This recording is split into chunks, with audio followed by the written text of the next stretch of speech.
Graça e paz, povo crente, está começando mais um Diz Convertido, Papo de Crente. E hoje nós temos um assunto bem interessante. Eu sou o pastor Simão e vou estar conduzindo esse assunto hoje, mas antes de você dar sequência no vídeo, não esquece de se inscrever no canal, acionar aí as notificações para que você possa receber os nossos vídeos e compartilhar esse material, esse conteúdo hoje. Sabe aquele amigo que não está tão crente assim? Pois bem, é ele que é o nosso alvo nesse assunto hoje, tá bom?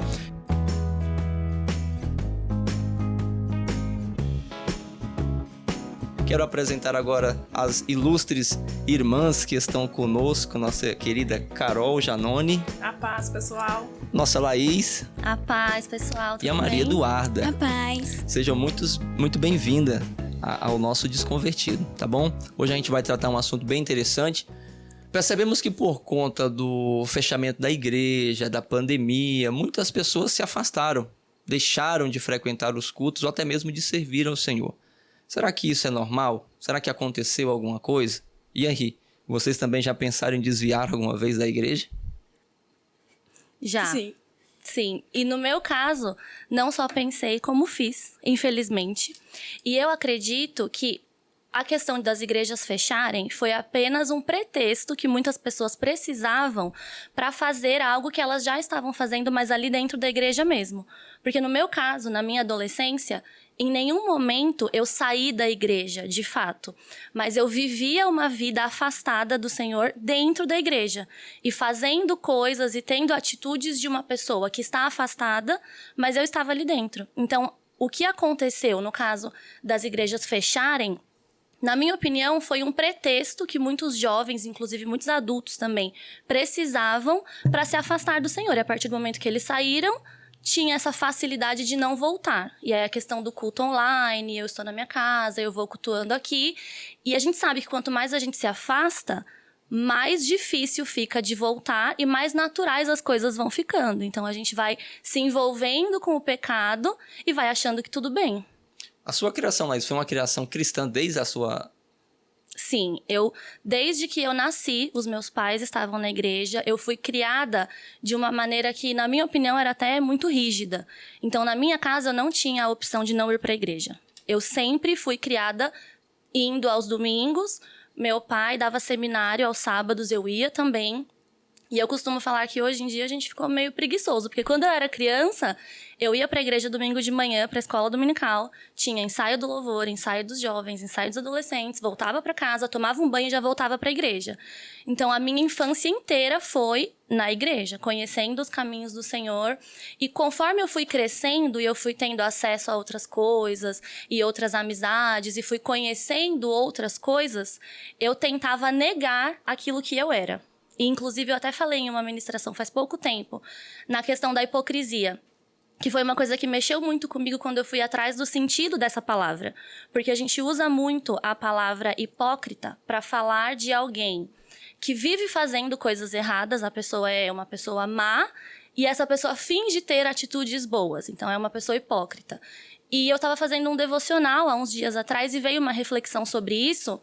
E eu pude ver que eu, na minha adolescência, durante muito tempo fui hipócrita. Mas aí foi o reverso. Porque eu sabia quem eu era, eu tinha consciência de que eu era salva, escolhida, eu tinha essa consciência. Mas durante muito tempo eu tentava viver negando isso, negando quem eu era. Então tiveram situações... Eu nunca tive muita permissão de sair, assim, né? Então, balada, essas coisas, nunca fui. Mas, quando a gente vai fazendo 15 anos, há uns anos atrás, todo mundo fazia festa de 15 anos. E aí era festinha, baladinha. E nas festas, hoje, quando eu tenho esse pensamento de como eu era naquela época, eu me sinto ridícula. Porque eu fazia coisas que não eram minhas. E eu tentava me enturmar e fazer e conversar. Tinha vezes de eu ir me arrumar na casa de amigas minhas, porque se eu saísse da minha casa vestida daquele jeito, minha mãe não deixaria ir. Você estava se vestindo de uma nova personagem que você uma personagem ridícula, péssima, mas eu tentava. E aí, ao pensar nessa palavra hipócrita, eu entendo que naquela época eu era uma hipócrita. Porque eu sabia quem eu era. Eu tinha noção da minha identidade de filha de Deus, salva, escolhida. E ainda assim, mesmo vivendo na igreja, eu tentava, de várias maneiras, me envolver com outras situações e fingir ser uma coisa que eu não era. E hoje eu entendo que isso trouxe muitos prejuízos, porque foi muito tempo que eu perdi. Quando a gente é jovem, a gente tem mais tempo, querendo ou não. Hoje em dia a vida é muito corrida, é trabalho, estudo e casa. E na época em que eu tinha tempo para me dedicar a conhecer o Senhor, a estudar a Bíblia, eu tinha esse tempo. E eu gastava esse tempo tentando ser alguém que eu não era, infelizmente. Aí, precisamos saber quem somos. Eu acho que é um ponto principal, né? Você falou que também já pensou em desviar também? Verdade. Dar um passo para trás? Um passo para trás. Eu acho que quando a gente vai crescendo, a gente vai conhecendo o mundo de fato como ele é. E o mundo, ele não é fácil. O mundo não é um bom lugar se a gente for ver por esse lugar, por esse ponto de vista. Mas, então a gente acaba conhecendo um pouco daqui, um pouco de lá, um pouco daqui, um pouco de lá. E a gente vai pensando e vai negando para nós mesmas a nossa identidade Sim. em Cristo, que somos filhas, que merecemos o melhor, mas as nossas decisões acabam nos afastando de Cristo. Então eu acho que eu já acabei passando por essa fase recentemente de querer me distanciar daquilo que Deus tinha para mim, me negando pra mim mesma a minha identidade como filha, mas graças a Deus, tamo aí firme e forte. Eu acho interessante que as meninas compartilharam aqui que elas tinham muito bem claro a identidade que Deus tinha pra vocês, Sim. né? Muito bem Sim. resolvido isso no coração de vocês. E mesmo com essa identidade muito bem resolvida, bateu o desejo no coração de dar passos para trás e retroceder na caminhada cristã. E o contraponto é, quantos jovens nós temos hoje que não têm a sua identidade bem resolvida em Deus? Se para os jovens que têm a sua identidade bem resolvida em Deus, chega esse desejo de desviar, de dar um passo para trás, imagina para aqueles jovens que não têm a sua identidade bem resolvida em Deus. Porque se eu entendi bem aqui, todas as três aqui nasceram dentro de um lar cristão. Sim, Então, sim. todo o princípio de educação, toda a formação, ela foi sempre condicionada a um credo de fé, a viver experiências e tudo mais. Mas mesmo assim, houve dúvidas, questionamentos acerca da própria existência de quem eu sou. Sim. Né? Quem eu sou. E aí, realmente eu nasci para isso? Será que esse é de fato o que Deus quer de mim? Igual a Maria fala assim, tomar minha posição de filha. Então, de fato, será que a nossa juventude hoje não tem essa definição de eu sou filho de Deus e isso que me faz não retroceder? Eu acredito que não, porque eu acho que tem uma palavra-chave que o senhor falou, que é a questão de experiência. E muitas vezes, falo por mim, eu era uma jovem que vivia na igreja, mas eu não era a igreja, eu estava lá. Então, eu ouvia muito, eu louvava ali, cantava, né? Não estava louvando, cantava, eu estava sendo exposta a muita coisa, mas faltava a experiência com Deus. E é isso que vai nos colocar no nosso coração a nossa identidade. Porque ouvir falar de Deus é uma coisa, ouvir os pais ensinando é uma coisa, ser obrigado a estar na igreja, como acontecia comigo, não tô dizendo que é errado, graças a Deus minha mãe fez isso, tô aqui até hoje. Mas o que faltava pra mim era a experiência, ter uma experiência com Deus pra entender que eu sou filha. Eu acredito que com a Duda provavelmente foi a mesma coisa. Sim. Era viver isso, porque a gente ouve muito, você é filho de Deus, você é escolhido, o Senhor te chamou pra estar aqui. Mas eu vejo que para um adolescente, para um jovem, ouvir isso é muito abstrato. Tudo bem, eu sou filho de Deus, mas o que é ser filho de Deus? E isso é uma coisa que a gente só entende quando a gente vive. Não tem ninguém que possa nos explicar com palavras. No meu caso, eu vivi 17 anos, literalmente, sem conhecimento algum acerca da pessoa de Deus. Experiências, nada disso. Fui criado em um lar cristão por conta do catolicismo, que a minha mãe era a religião cultural da minha família, desde gerações anteriores, mas nunca vivi uma experiência na minha adolescência. Com 17 anos, quando eu tive o primeiro contato com a igreja, que eu senti de fato o que era, o que estava acontecendo no âmbito espiritual, aquela paz que preencheu, aquele amor que veio, foi algo que me encantou. Falei, não, calma aí. A vida inteira eu vivi sendo uma pessoa que eu não era. agora sim eu me descobri, agora eu sei quem eu sou, agora eu sou filho. Eu entendi o sacrifício de Cristo, o que Cristo fez por mim, aquilo brilhantou os meus olhos.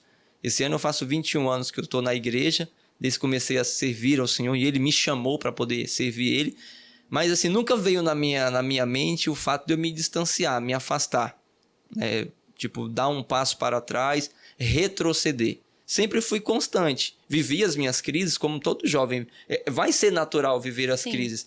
Mas às vezes o que me choca é o que de fato acontece.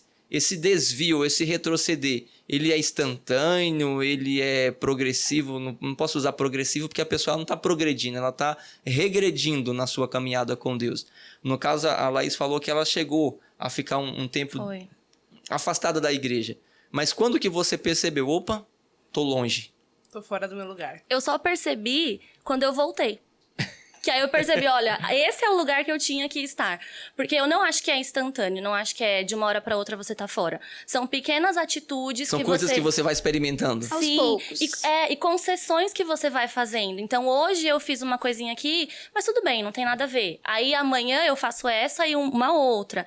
Então, aos poucos, a gente vai abrindo concessões e fazendo coisas. E aí, quando a gente vê, já foi.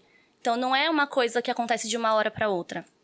E eu acho que pra gente ter essa consciência, porque eu não me orgulho, mas eu também não tenho vergonha de dizer que eu estava desviada, essa é a palavra.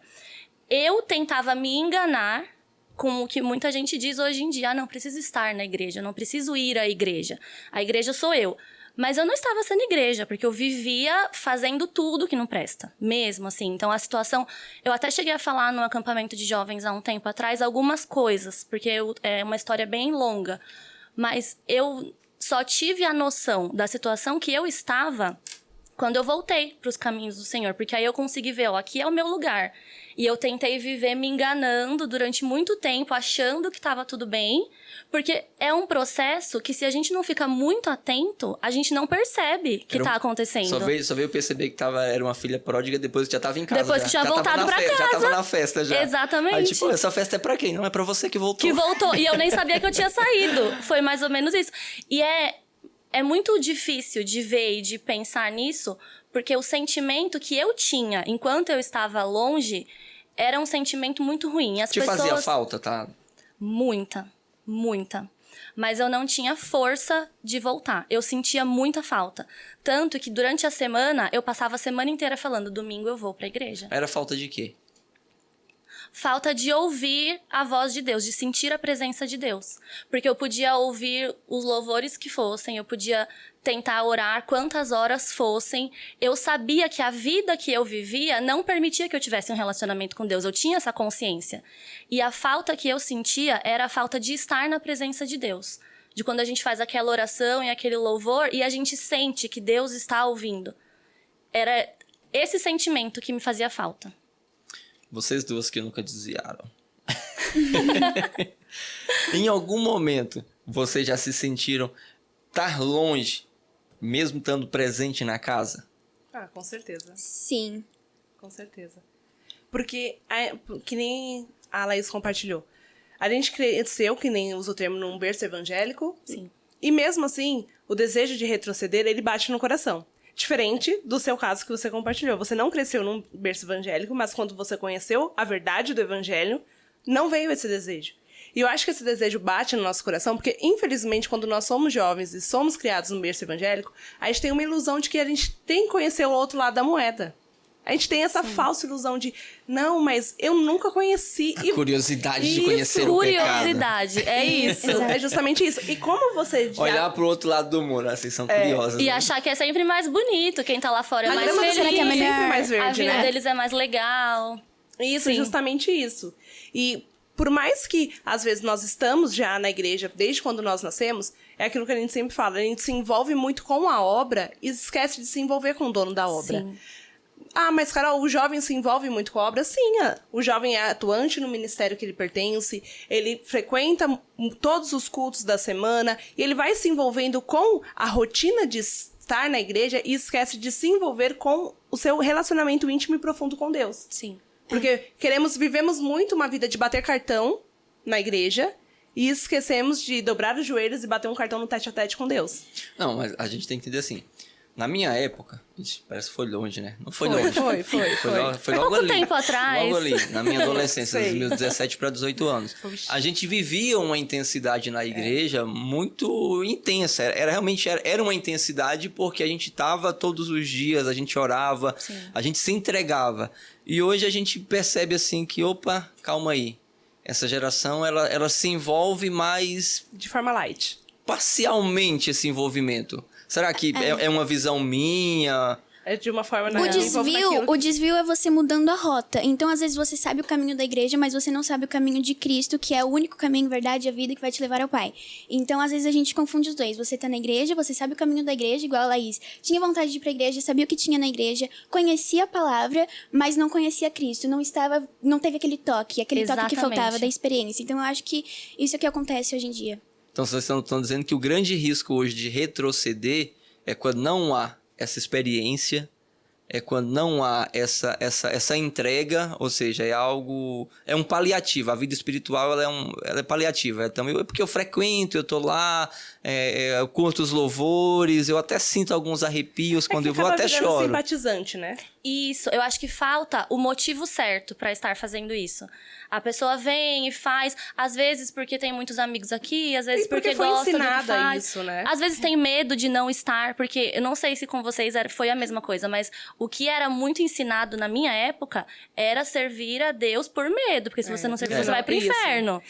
E Aprendi a amar Deus por medo de ir pro inferno, não por alegria e prazer ir ao céu. Tanto que eu lembro de orações que eu fazia quando eu era criança, que eu pedia pra Deus me mostrar se eu amava Ele de verdade. Porque eu ficava confusa se realmente tudo que eu faço é porque eu amo, ou se tudo que eu faço é porque eu tenho medo de ir pro inferno. Porque antes, há uns anos atrás, era isso que era ensinado.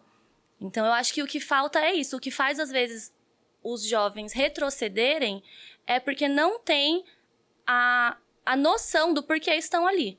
Basicamente, hoje, a gente vive uma geração de teóricos. Conhecem muito bem a palavra, conhecem o lado teórico de Deus, mas não conhecem o lado prático, na experiência, no íntimo e no profundo. Sim. Porque, pelo que a gente pode ver aqui, a grande chave para a pessoa não dar passos para trás e não se desviar do seu caminho de fé e prática é ter experiências com Deus. Porque não adianta eu ler a Bíblia de Gênesis e Apocalipse e eu não saber quem é esse Deus que a Bíblia fala. Em Hebreus capítulo 10, verso 39, diz assim: Nós, porém, não somos daqueles que se retiram para a perdição ou retrocedem, mas daqueles que creem para a conservação da alma. É interessante que a gente vai observar aqui que a Bíblia vai dar um conselho, que aqueles que têm a sua identidade bem definida, aqueles que sabem aonde estão e a forma como estão servindo a Deus, eles não vão retroceder, porque eles têm um objetivo, têm um algo a chegar. Então, a gente observa hoje que as pessoas parecem que não sabem quem são, não sabem aonde querem chegar, mas que estão ali meio que barganhando com Deus. Enquanto Deus estiver me favorecendo aqui, meus relacionamentos estiver tudo fluindo, então eu estou aqui na casa de Deus. Frustrou alguma coisa? Retrocedem. Esse relacionamento, será que não era verdadeiro ou a pessoa só queria barganhar com Deus em algum sentido? Eu acredito que se a pessoa se afasta por não ter recebido alguma coisa em troca, esse relacionamento nunca foi verdadeiro. E o que faltava era a fé de entender que Deus tem o melhor para nós. E aí eu vou trazer de novo para o meu caso, que eu posso falar com propriedade. Mesmo tendo essa adolescência conturbada, ainda assim eu estava ali na igreja. E eu me afastei por conta de um relacionamento, mas não foi um relacionamento que terminou. Foi um relacionamento que eu iniciei com alguém que não era da igreja, e isso me levou a sair. E eu tenho hoje, é claro que depois que a gente passa por tudo, as coisas ficam mais claras, né? Então hoje eu tenho a consciência de que eu aceitei esse relacionamento, que era inclusive um relacionamento extremamente abusivo, eu passava por coisas absurdas, que hoje eu não sei como eu aguentava passar por tudo aquilo. Deus em algum momento te alertou acerca disso? Em vários momentos, de várias maneiras, através de várias pessoas, mas eu vejo que o que me faltava era a fé de entender que o que Deus tinha pra mim era melhor. E o que eu pensava era o seguinte: se eu sair desse relacionamento, talvez eu fique sem ninguém. Porque eu não tinha confiança. Já perdi Deus, então. Vou ficar aqui sozinha. Porque eu não tinha essa confiança de que Deus tinha algo melhor pra mim. Eu não conseguia entender que não seria no meu momento, nem do meu jeito, mas que Deus tinha um plano para mim. E Deus não ia me deixar ficar sozinha, triste, desamparada. Então eu vejo que naquela época o que me faltava, mais uma vez, era intimidade com Deus para ter fé de que Ele tinha um plano para mim. Então eu tentei traçar o meu plano e isso me afastou dele. Basicamente, Laís, você não estava disposta a renunciar a esse relacionamento para estar na presença de Deus. Então, exatamente. Como você não queria renunciar a esse relacionamento, você preferiu dar passos para trás na sua trajetória com Deus. Sim. Porque mais importante naquele momento era aquele relacionamento. E é sempre uma escolha. A gente pode escolher estar com Deus ou abrir mão de Deus para estar com as minhas escolhas. E foi o que eu fiz. E o pecado deixa a gente tão cego que era um relacionamento péssimo. E todas as pessoas do meu convívio, todas, sem nenhuma exceção, todas elas me falavam: Laís, você não merece passar por isso. Não, minha mãe sempre falava: não foi para isso que Jesus morreu na cruz por você. E muitas vezes pessoas que não eram cristãs me falavam: Laís, você não precisa passar por isso. Você não precisa estar vivendo isso. E ainda assim o pecado tinha me cegado tanto que eu continuava firme na minha decisão de dizer não para Deus, para viver o que eu achava que seria o melhor para mim. Mas você tinha convicção de que você estava dizendo não para Deus? Você tinha alguma percepção de que você estava retrocedendo? Ou até então o relacionamento com Deus ele ainda parecia ser normal, como era antes, mas era apenas algo novo que estava acontecendo? Porque a gente percebe que tem pessoas que você está olhando e fala assim: meu filho, você vai cair. E a pessoa, ela tá caminhando e ela: não, mas eu tô bem com Deus, ó, maravilha, tô aqui, amanhã eu vou, depois eu frequento, eu até canto, eu prego, eu faço milhões de coisas. Sim. Hoje eu consigo dizer que eu tinha essa consciência, mas enquanto eu vivia, eu tinha o sentimento de que não estava bem, eu tinha consciência de que não estava tudo bem. Eu não conseguia dormir. O meu relacionamento com a minha mãe, nós sempre fomos muito amigas. E minha mãe é muito uma mulher de Deus. Então, ela sempre foi muito próxima de mim. E eu tinha me afastado da minha mãe. Eu tinha me afastado de todas as minhas amizades que me levavam para perto de Deus. Eu não tinha forças de ir para a igreja. Quando eu tentava orar, eu não tinha palavras para orar. Eu não sabia o que dizer. E quando eu tentava ouvir um louvor para falar: eu vou ouvir aqui um louvor, fazer um clima, né? Quem sabe eu vou no embalo e faço aqui alguma oração. Não ia, e eu sentia... Não, e eu sentia um aperto no meu coração. Eu tinha consciência de que alguma coisa não estava certo. Mas eu tentava pegar esse sentimento e canalizar para outras coisas. Então eu me enganava para não dizer: ah, não, eu estou sentindo isso porque eu estou longe do Senhor. Não. Eu pensava: ah, eu estou sentindo isso porque tá muito cansativo o meu trabalho, então tá difícil para mim. Ah, porque no meu relacionamento hoje a gente teve uma discussão, então ficou difícil para mim. Eu tentava me enganar. No fundo, eu sabia que as coisas não estavam no lugar certo, mas eu tentava me enganar de que não era Deus que me faltava. A gente tem uma grande dificuldade. Porque, assim, quando nós estamos tão envolvidos com uma situação que nos agrada, a nossa dificuldade é assim: é eu pegar aquilo que é bom aos meus olhos, trocar por nada, para receber aquilo que é excelente da parte de Deus. E que eu não conheço. Isso. Eu não sei o que é. Porque a gente tem essa dificuldade. E não é só o jovem, até mesmo nós adultos, Sim. já na fase adulta, a gente tem essa dificuldade. Porque quando eu tô tão envolvida com algo que é bom aos meus olhos, eu vou ter que... Quando eu escuto um não de Deus, eu vou ter que trocar aquilo por nada. Porque eu não estou vendo o que Deus tem pra mim naquele momento. Sim. E ter fé de esperar aquilo que é excelente em Deus. É uma grande dificuldade que a gente encontra. Convicção. Eu acho que o que nos falta muito é convicção. O relacionamento ele vai se desenvolvendo. Eu vou já que a gente está compartilhando experiências aqui, em alguns momentos, assim, eu nunca me desviei. Deixando bem claro nunca aqui. me desviei. Mas teve momentos que o esfriamento ele veio. Os convites aconteceram, eu até tentei dar aquela fugida, mas a convicção daquilo que Deus tinha para mim, mesmo eu não me enxergando, era o que nos sustentava, era o que não me fazia retroceder.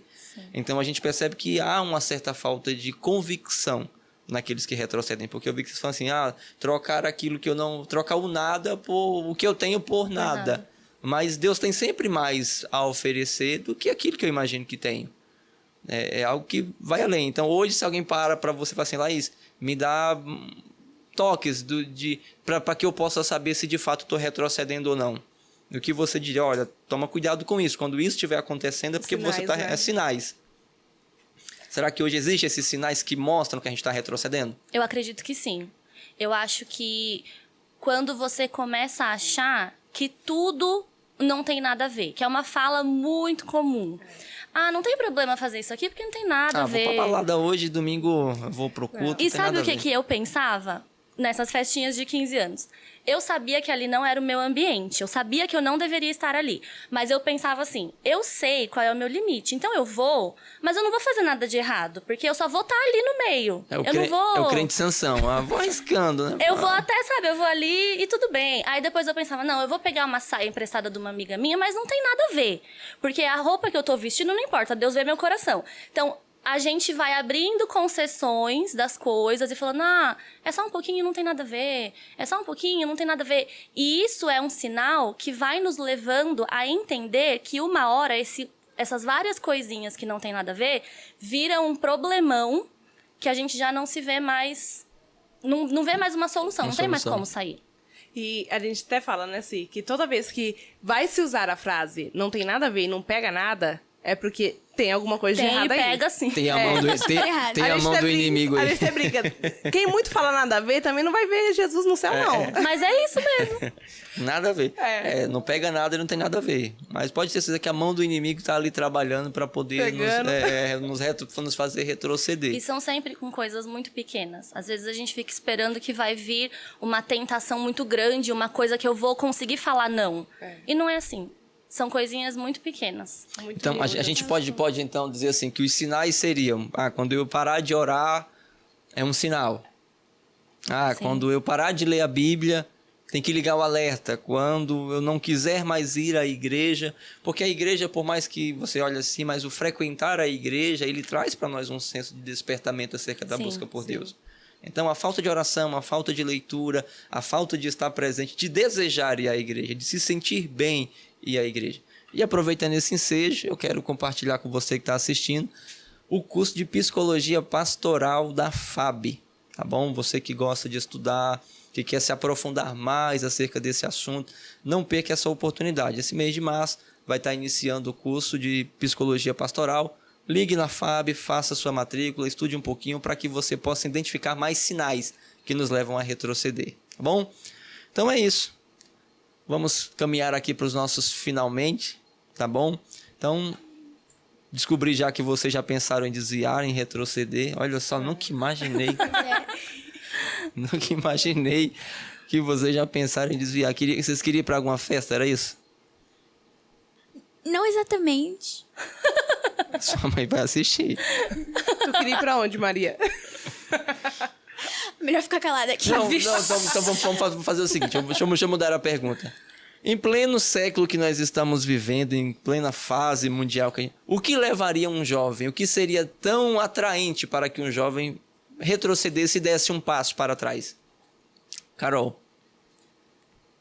Com certeza, os prazeres que o mundo traz.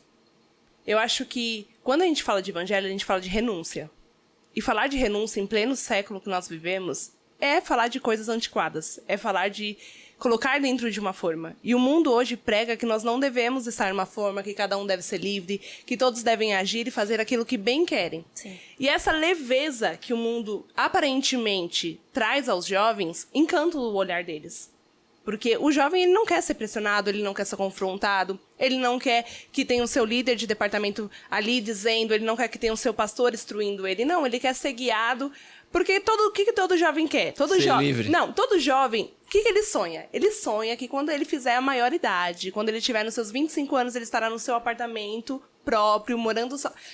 Todos nós sonhamos isso, não foi? Antes dos 25 ainda, A viu? gente sonha que, não, quando eu tiver ali, meus 20 e poucos anos, eu vou estar no meu apartamento, não vou estar mais morando com a minha mãe, com meu pai, eu vou viver a minha vida. Independência. E isso, a independência deslumbra o jovem. Porque quando a gente fala de viver na prática cristã, de não retroceder, a gente fala de depender de Deus. E o jovem, ele pode até dizer com a sua boca que ele, não, jamais, eu amo depender de Deus, mas no seu íntimo e no seu coração, as suas atitudes provam que não, que ele quer viver livre, leve e solto, como ele bem entender. Para que viver uma vida de santidade? Isso é coisa antiquada. Vocês concordam com isso? Porque hoje, basicamente, é a ideia que a gente tem. Porque muitos conceitos, princípios e fundamentos da palavra de Deus hoje têm sido subjugados a essa ideia dessa independência, desses prazeres, vou experimentar aqui, depois eu vejo a minha vida como é que vai ficar. E a doce ilusão de sempre achar assim, não, eu experimento, mas quando eu quiser parar, eu paro. E não consegue sair mais. Isso, Não e a consegue. gente não fala isso somente para vícios, que nem drogas, álcool. Não, eu vou experimentar não ir na igreja hoje, quando eu quiser. E eu falo muito isso, porque por experiência própria, eu lembro que quando eu era menor, eu era adolescente, eu morava no quintal junto com meu avô. E eu lembro muito de um domingo que eu não queria ir pra igreja. E aquele domingo eu não queria ir pra igreja. E a minha tia pegava e falava pra minha mãe, Beth, deixa ela não ir. E minha mãe, não, ela vai. Quando morar debaixo do meu teto, comendo a minha comida, ela vai. E aquele dia eu fui tão brava pra igreja, porque minha mãe... E eu ficava no meu pensamento, gente, era um domingo. E hoje, quando eu paro pra pensar, quando eu olho pra trás, eu entendo que se minha mãe tivesse deixado aquele domingo, eu ia querer outro domingo, e quando ia ver, eu já não estava mais frequentando e, consequentemente, não estava mais nos caminhos do Senhor. Sim. Porque a gente sempre acha assim, que eu tenho o poder de, quando eu quiser eu paro, quando eu quiser eu consigo. Não, eu só vou hoje faltar porque eu vou no shopping, porque às vezes não é nem algo absurdo que a gente vai fazer. Às vezes nem é alguma coisa errada. É no momento errado. Você quer trocar Isso. estar na presença de Deus pra fazer alguma coisa que não teria problema se você fizesse não em é algum pecado. outro momento. Sim. Porque a gente vai idealizar que a gente só vai estar distante de Deus se a gente estiver vivendo uma vida totalmente no pecado ali, se abraçando com o pecado, dançando com o pecado e curtindo com o pecado. Às vezes não. Às vezes a gente vai perdendo esse relacionamento com o tempo, vai havendo um esfriamento onde não há desejo em servir a Deus. E eu queria só ressaltar aqui, que nem, por exemplo, o grande enigma do jovem, ele quer saber como ele faz para ele ter constância, então, na caminhada cristã. A gente está falando de não retroceder, de não dar nenhum passo para trás. E o coração do jovem, existe esse enigma de assim, tá bom, mas como que eu faço para ser firme e constante, sempre abundante, como a palavra do Senhor nos ensina? E o grande erro é achar que a constância vai ser um sentimento que vai brotar no nosso coração. O grande erro é isso, achar que, não, eu preciso sentir. Por exemplo, todo jovem tem uma grande dificuldade de ter um plano de devocional diário e contínuo. Porque ele acha que toda manhã ele tem que acordar e sentir aquele desejo. Ter muita vontade de fazer. Inspirado. Isso, ele precisa estar inspirado. Só que quando a gente entender que constância é uma decisão, eu decido ser constante. Chegar o dia do meu devocional, mesmo eu não estando sentindo aquele desejo, eu decido fazer aquele devocional. Porque até brinco muito com eles, eu falo assim, ninguém acorda segunda-feira e fala assim, eu vou esperar sentir a vontade de vir trabalhar. Não, você vai, porque é um compromisso que você tem. É uma obrigação. Tem que ser constante no trabalho. Isso, entendeu? E quando a gente entender isso, que a constância é uma decisão, é um compromisso que eu tenho com Deus, quando eu pegar e falar assim, não, eu tenho esse compromisso com Deus. E compromisso está voltado a eu fazer quando eu quero, eu fazer quando eu não quero, eu fazer quando o dia é favorável, eu fazer quando o dia não é favorável, porque compromisso é isso, eu não posso negociar aquilo. Então, quando a gente tiver isso muito bem resolvido no nosso coração, a gente vai produzir mais espiritualmente falando e vamos errar muito menos e dar muito menos passo para trás. Sim. Qual foi a sensação, Laís, quando você se viu dentro da casa do Pai novamente? O primeiro sentimento que eu tive foi de que Deus não iria me querer de volta. E aí foi um dilema muito grande. Porque eu fui pro culto e eu não ia. Naquele domingo eu não ia. E aí minha mãe estava se arrumando para ir pra igreja e falou, e aí, filha, você vai? E eu tinha vergonha de voltar para a igreja de onde eu tinha saído. Então eu falei, não vou. Eu vou ver se eu arrumo uma outra aqui perto e vou para alguma outra igreja aqui perto de casa. E aí, no fim, eu decidi que não ia. Faltando 5 minutos, falei, não, eu vou. E aí eu fui e eu sento quase que lá em cima no púlpito, né? Porque eu gosto de ser a primeira. Mas nesse dia eu sentei no último banco. Porque eu falei, eu não quero que ninguém me veja. Eu não quero que ninguém fale comigo. Eu vou ficar aqui bem quietinha na minha. Só eu e Deus. E aí, a ministração inteira parecia que era pra mim, só faltava o pastor falar, Laís, é pra você. E era uma igreja que ninguém me conhecia, eu tava indo lá pela primeira vez. E aí, quando o pastor fez o apelo, eu entendia que era pra mim, mas eu não tinha coragem de levantar e ir lá na frente. Porque eu carregava uma culpa muito grande, de que eu tinha dado as costas pra Deus. Eu conhecia, eu sabia do amor, eu sabia que Cristo tinha se entregado no meu lugar e eu escolhi dizer não pra aquilo. Então, eu achava que Deus não me queria de volta. E que a minha escolha tinha sido definitiva. Eu tive minha chance, eu abri mão dessa chance, então agora já era. E eu só tive a coragem de ir lá na frente porque uma irmã X da igreja foi me buscar e me levar lá na frente. E aí é que vem o entendimento de que não fui eu que voltei. Deus que me resgatou. Porque se dependesse da minha força para voltar, eu jamais teria voltado. E aí você falando do que é necessário pra gente viver essa vida de constância, eu tava conversando com um jovem há uns dias atrás e ele me falou que era muito difícil viver uma vida cristã, porque para estar perto de Deus a gente precisa não pecar. E aí eu falei para ele, é o contrário. Você tem que estar perto de Deus para não pecar. Não é que você vai chegar a Deus quando você não estiver parar pecando. de pecar. Porque você nunca vai conseguir. E esse era um peso que eu carregava. Eu falava, Deus não vai me querer de volta, porque olha como que eu tô aqui. Olha a vida que eu tava vivendo até ontem. E hoje eu cheguei aqui desse jeito. Deus não me quer de volta. Deus, voltei, esquece tudo aí que eu fiz. Tô aqui de volta. Eu carregava um peso muito grande. E aí, esse foi o momento que eu tive o meu encontro real com Deus. E que eu entendi que Deus me falou, não é porque você merece, é porque eu te amo e eu te quero de volta. E ponto. E é isso. E aí foi o que eu falei para esse jovem. Você não precisa carregar o fardo de entender que você vai ter um relacionamento com Deus quando você parar de pecar. Não, você vai parar de pecar quando você tiver esse relacionamento com Deus. E eu acho que esse é o ponto-chave de viver essa constância. É entender que não é pela nossa força. Eu nunca vou conseguir, como a Carol falou, fazer o meu devocional todos os dias se eu tiver esse propósito só porque eu quero. Baseado em mim mesmo. É depender de Deus, totalmente. E foi uma coisa que eu aprendi. E Deus tem me feito passar por várias situações até hoje para eu aprender isso de verdade. Porque às vezes a gente ainda tenta fazer do nosso jeito. Porque a caminhada cristã é sempre assim, né? É um aprendizado. Aprendendo, aí vem uma tarefa mais difícil, aí aprende alguns erros. Isso vai ser até Jesus vir buscar. Jesus vem buscar a gente. É. A Laís compartilhou a experiência dela, né, de quem nasceu, saiu, voltou. Né, e a Maria Eduarda, que conselho você daria para que os nossos jovens fossem constantes? Você que nasceu, nunca saiu, mas pensou em sair, mas resistiu e ficou firme. Eu acho que o maior desafio do jovem hoje é a influência que ele recebe do mundo. Porque a influência do mal é muito grande, de fato. Então, quem tá dentro da igreja acaba sendo influenciado, às vezes, porque não é em todo lugar que a gente vai encontrar um crente, um ambiente, assim, preparado. Mas eu acho que tomar cuidado com a influência e se concentrar em Cristo, porque só Ele realmente importa, só Ele tem foco. E se você tiver foco em Cristo, constância nele é o que de fato vai fazer diferença.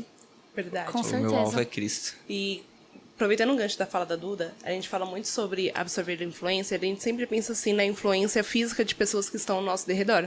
E muitas vezes o jovem hoje, ele pode, ao seu derredor, ter pessoas maravilhosas, porque ele vai ter amigos que são do mesmo departamento da igreja dele, e assim vai. Mas, e qual é a influência que ele está consumindo nas redes sociais? Qual é a influência que ele está consumindo? Que ele está ali o dia inteiro assim, ó, só com o dedinho sobe, porque às vezes ele tá cercado de pessoas maravilhosas, fisicamente falando.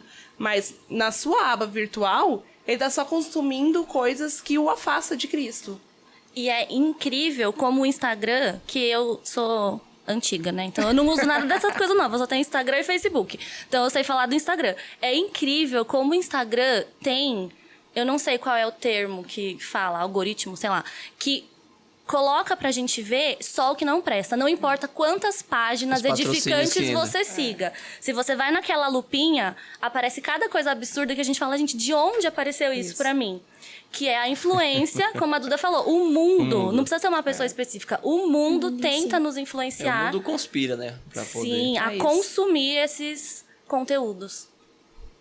E você tem alguma experiência que... Um outro conselho para a nossa juventude, para os nossos jovens, para poder permanecer constante?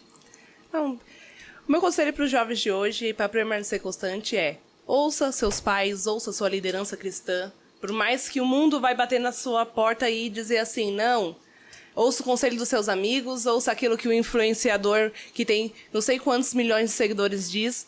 O meu conselho é: ouça o que os seus pais dizem, porque não há ninguém que queira melhor pra você do que o conselho dos seus pais. Acredito que a Laís recebeu muitos conselhos da mãe dela e do pai dela no meio dessa todo esse turbulhão que ela viveu. não é mesmo? Sim. E sempre esteja atento aos sinais. Sempre esteja atento aos sinais. Sentiu que tem alguma linha de esfriamento? Chama seus líderes para conversar, chama o seu pastor para conversar. Passar por isso é normal. O que não é normal é se debruçar e querer viver essa vida de pecado. Porque às vezes o jovem pode estar pensando assim, tá bom, eu tô sentindo que esse esfriamento, pelo tudo que foi falado aqui, detectei que o meu termômetro está baixo. Isso é normal, todos nós vamos viver isso na caminhada cristã. A gente não pode viver uma capa de super crente, achar que, não, eu nunca vou passar por isso, eu vou sempre começar no alto e terminar no alto. Não, todos nós oscilamos, porque somos seres humanos, a nossa carne grita e somos pecadores. O que não podemos é nos acomodar com isso. Devemos sempre estar querendo melhorar, se não tem a capacidade de fazer esse termômetro voltar sozinho, procura um aconselhamento, procura os seus pais, procura os seus líderes, que eu tenho certeza que eles vão guiá-lo para o melhor caminho. Ótimo. Verdade. Nenhum passo para trás. É isso. Então fica aí nosso conselho. Paulo deu vários conselhos a Timóteo a permanecer firme, a perseverar na fé, a ser exemplo. Timóteo era jovem, né? E nós que somos do Ministério de Timóteo trazemos esse nome tão forte. Deixamos aqui, compartilhamos com vocês esses conselhos. E um outro, não ameis o mundo, tenho aqui no mundo. O mundo a todo tempo vai querer vir com seus prazeres, com suas paixões, para tentar nos fazer retroceder. E a vida cristã é uma caminhada em direção ao céu, tá bom? E como é de costume do Ministério de Timóteo, aquele momento maravilhoso que a gente vai aprontar com o nosso convidado, Ai, né? meu Deus. Quebra-gelo. Momento quebra-gelo, gente. Vamos lá. Laís, o que será que a gente aprontou? O que esses jovens querem aprontar com você? Cadê, Carol? Preparada, Eu Laís? espero que nada, espero que seja... Não, estamos preparados. Ai, meu Deus. Quer explicar? Não, pode ficar à vontade. Laís, nós temos aqui alguns feijões, como o pessoal pode ver. A sua missão você vai cantar um hino. Meu Deus do céu! Não. A galera que tá nos assistindo, Laís, casada com Maestro. Maestro Mas Rodrigo. ficou tudo pra ele. A parte do louvor ficou tudo pra ele. Então a música está na família. Então é Gente, algo eu não que flui acredito. naturalmente. Os filhos serão todos músicos, Serão, cantores. está no DNA. Se depender do Rodrigo, sim. Oh, gente. Então, como vai funcionar? Você vai cantar um hino e você não pode parar. Você vai cantar só o refrão desse hino. Acabou, começa de novo, acabou, começa de novo. E enquanto você canta, você tem que contar quantos feijões tem aqui. Gente, meu Deus do céu. E no final, nós precisamos saber, na sua perspectiva, quantos feijões tem aqui. E, obviamente, nós já separamos o hino pra você cantar. Eu não posso nem escolher. Não pode nem escolher. Não tem esse direito. Não aqui tem hoje. esse direito. Aqui Gente, Nem eu um achei. passo para trás. Eu achei o do Pastor Silas tranquilo. Eu falei, gente, é tranquilo. Vamos fazer eu cantar. Vamos fazer você cantar. Meu E Deus. como a Laís é líder do Departamento Infantil, Ministério Plenitude Kids... É música de criança. É música de criança, ela vai cantar Piorou. música de criança. Vai cantar aquele refrãozinho lá do Um Amigo de Deus, Inimigo do Mal. Ah, tá bom. Facinho, É só o né? amigo de Deus é inimigo do mal, eu sou amigo de Deus. Um amigo de Deus, inimigo do mal. Um amigo de Deus é um vencedor. Um amigo de Deus é inimigo do mal. Eu sou amigo de Deus. Tá bom. E acabou? Volta. Não Enquanto pode parar de conta. cantar. Tá bom? Tá bom. Faz uma conchinha aí com a mão. Eu não vou nem lembrar qual é a letra da música. Vai sim. Primeiro você começa a cantar e depois você começa a contar, tá? Estamos Tá. esperando você Tô até começar. tremendo de vergonha de cantar. Ao mesmo tempo. Meu Jesus. Bem pertinho do microfone, vai. Eu tô com dó das pessoas que vão ouvir Não, eu cantando vai. aqui pertinho. Um amigo de Deus é inimigo do mal. Vai. Ó, já caiu. Vai. Gente, tem que começar de bem. novo não, né? Continua. Vai, continua. Tá. Os números estão na sua cabeça. Quanto tempo para poder cantar e contar aí? Eu acho que é um minuto. um minuto. Vai. Produção. Põe 1 minuto na tela. Coitado do Samuel com o fone ali, gente. Ó, já tem 2. Tem que ser rápida. Deixa. Um amigo de Deus é inimigo do mal. Um amigo de Deus é um vencedor. Um amigo de... Inimigo Pera aí, do gente. mal. Não pode, não Mas pode. eu não sei mais. Não, não Gente, pode. isso é impossível. Volta. Volta. Olha lá, Olha lá, um minuto. um minuto. Sem Um pressão aqui. amigo de Deus é inimigo do mal. Um amigo de Deus é um vencedor. Um amigo de Deus é inimigo do mal. Eu sou amigo de Deus. Vai, não sei vai. Um amigo de Deus é inimigo do mal. Ajuda aí, Um Rodrigo. amigo de Deus. É um bem cedo, não pare de Um cantar. amigo de Deus é inimigo do mal. Eu sou amigo de Deus. Um amigo de Deus é inimigo do mal. Um amigo de Deus é um vencedor. 10 segundos. Um amigo de Deus é inimigo do mal. Eu sou amigo de Deus. Um amigo de Gente, Deus não sei. é... inimigo do mal. Ah, gente, Acabou então o tempo. perdi. Quantos feijões tem aí? Eu acho que eu contei 37. 37 feijões? Mas eu acho que não Quanto? tem 37, 37. agora que eu tô olhando. Quantos tem na sua mão? Qual é o seu chutômetro? Laís tá dois, tremendo, três. gente. Ai, gente, cantar é péssimo. 1, 2, 3, 4, 5, 6, 7, 8, 9, 10, 11, 12. 12? Quantos você acha? Agora no seu chutômetro, então, quantos você acha que tem? Vixe, piorou no meu chutômetro. Eu acho que deve ter uns... sei lá, 30 30? no total. Temos 53 feijões. Ah, então acho que tava certo esses 37 quase. Caíram alguns. É.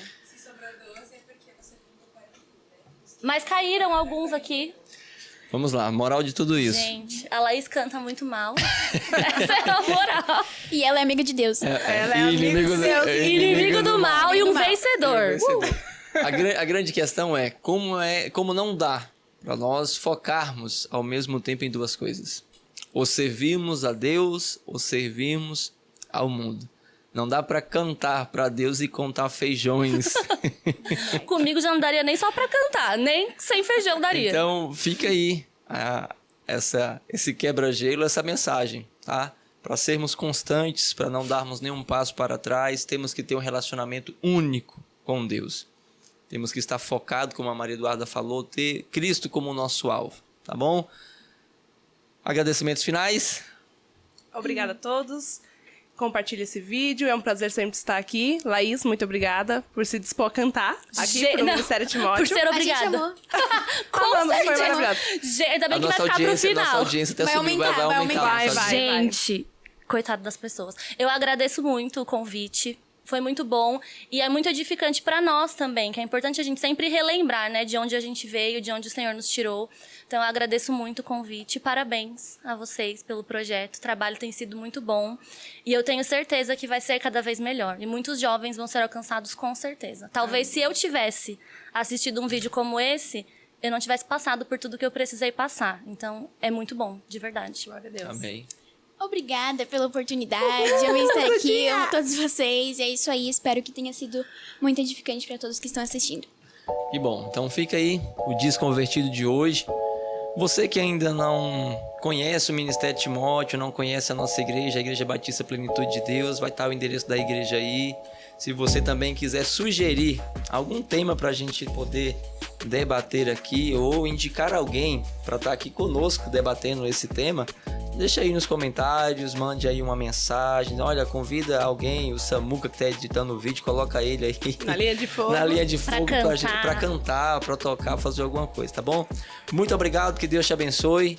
Não deixe de seguir as nossas páginas nas redes sociais e de nos fazer uma visita. Aguardamos vocês aqui de braços abertos. Ministério Timóteo, Ministério MT e o Desconvertido te aguarda aqui, tá bom? Forte abraço, um beijo. O Desconvertido, papo de crente.